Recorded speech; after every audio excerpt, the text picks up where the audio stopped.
Today, gonna be working out in the home gym for right now. Just taking my brother's dog on a little walk and get a little bit of cardio in before we get started. If you hate doing cardio, whoops, she's gotta stop. I totally get it. Nobody really likes doing it, but don't underestimate walking as a form of cardio. It's totally fine to just walk. You don't have to do Tabata sprints and high intensity interval training. You don't have to do that. You can just walk. When I cut 20 pounds last year, that's literally the only thing I did. Started as a whisper, message from a new world I'd never known. Something about it felt like... Now I know I say to put your hardest exercises first, so it might seem a little weird that I'm doing the reverse hyper here first. The reason I'm doing that is one, I want to use it. Two, I kind of want to warm up my posterior chain as well. But also, when I say hardest exercise first, I mean in the context of like what that day is. Today is a push day. This does not involve any pushing, so my hardest pushing exercise is still the first one on the list, even though it comes after this.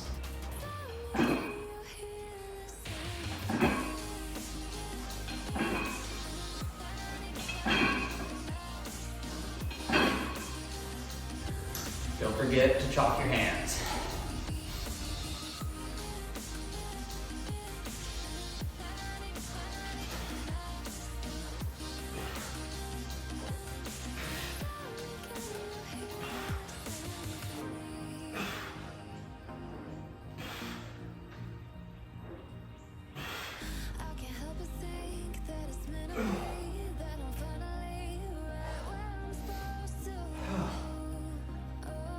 Those are rough.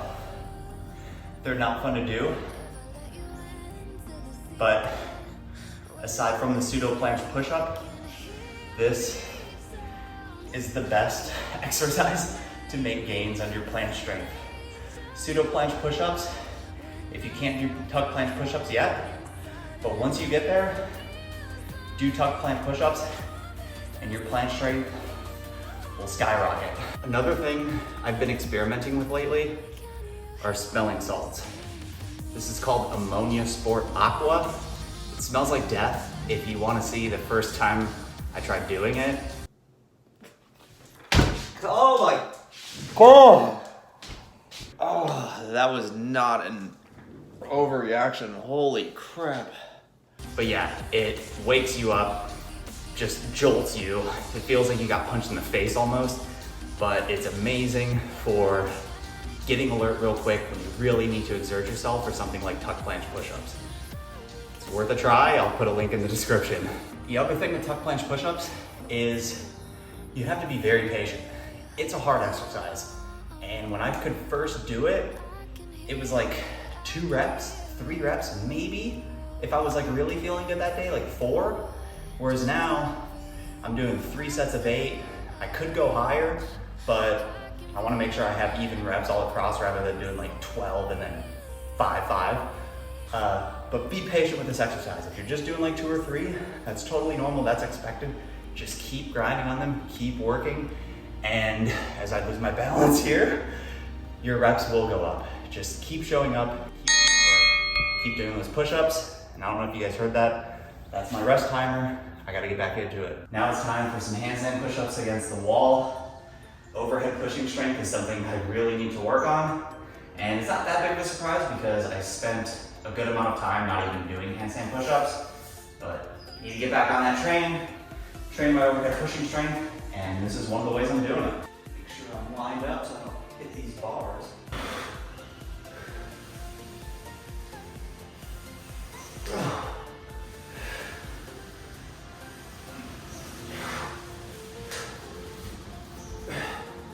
Readjusting my hands a little bit.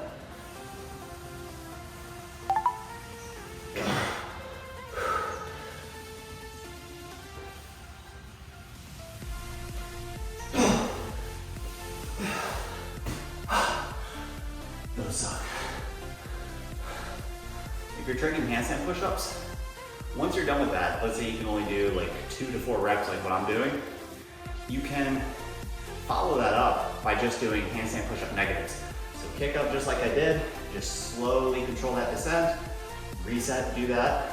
Or like I'm gonna do, I'm just gonna switch to overhead presses with some kettlebells, either or, whatever you wanna do. Just wanna give you guys some ideas. All right, I'm gonna try to do a tuck planche on rings. This wasn't scheduled to be a part of my workout. I didn't plan on doing this.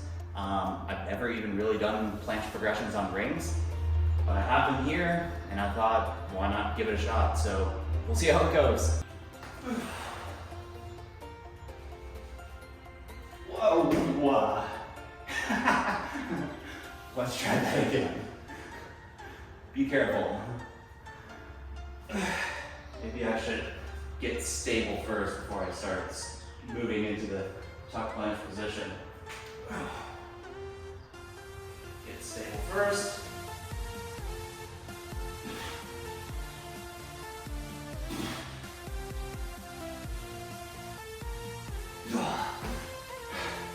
That's hard. That's really hard. We'll see if I decide to mix that into my workouts from here on out. Let's give that one more try. Took like 2.5, 3 minutes rest. Definitely make sure you're stable first before you start moving into the planche position, so you don't end up looking like a fool like I did.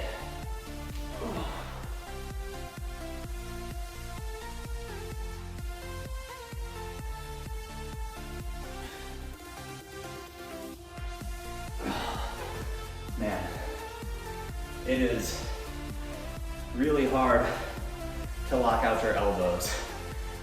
But part of the reason I did this is because I don't think I'm training with rings enough. Rings are amazing for strength work, and I think that's part of the reason I don't do it is because it's really hard. You get humbled really fast, but I think it's gonna be something I start to work in more often, and this will hopefully give you guys a good idea of where I started and where I end up.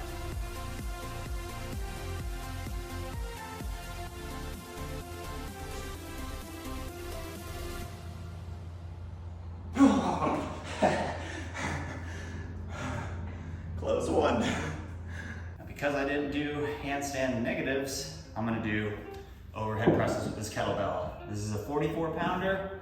Do the first set with that, maybe jump up to the 56 or whatever it is. We'll see.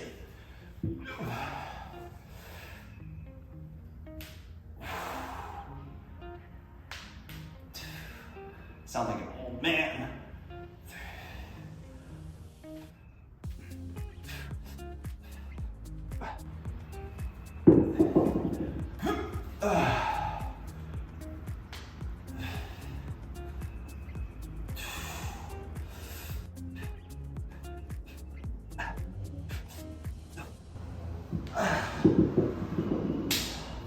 Set number 1, we'll bump it up in a second.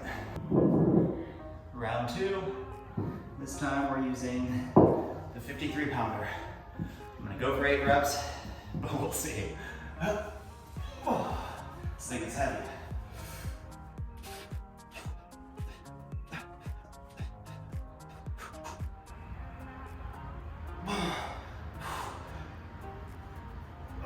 Damn. One off. I'll live with it. I just didn't want to get too much of a side lean there. I felt like my form was starting to break down. So we'll stop at 7 today.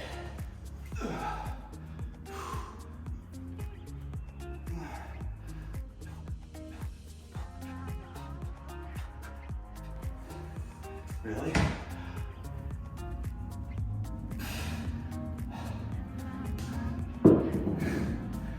So I hit 8 with my left arm, 7 with my right arm. Not what I was expecting. I don't know that I would necessarily advise doing an imbalanced set of reps like that, but my left arm felt good. So I just decided to see if I had that 8 rep in me. Our bodies are weird sometimes, man. You know, one of the really hard parts about calisthenics to me, if not the hardest part, is the mental game, like keeping your head into it, because unlike resistance training, it's a lot easier to see a bit of improvement, even if it's small. You know, you can add a quarter plate, half-pound plate, 3/4 pound plate. Like, there are small additions that you can add to your training to achieve progressive overload and make some sort of progress. But with calisthenics, it just feels like you're stuck. You know, you're on tuck planches, you're trying to advance onto advanced tuck planches. It just feels like you're in this plateau and you're not making any progress. Even though you're putting hours into the gym, it just feels like it's all for nothing because you're not seeing any improvement. But it's best to frame a plateau as a personal test, because what I've found is that whenever I'm feeling a plateau, whenever I'm feeling stuck, just around that is progression.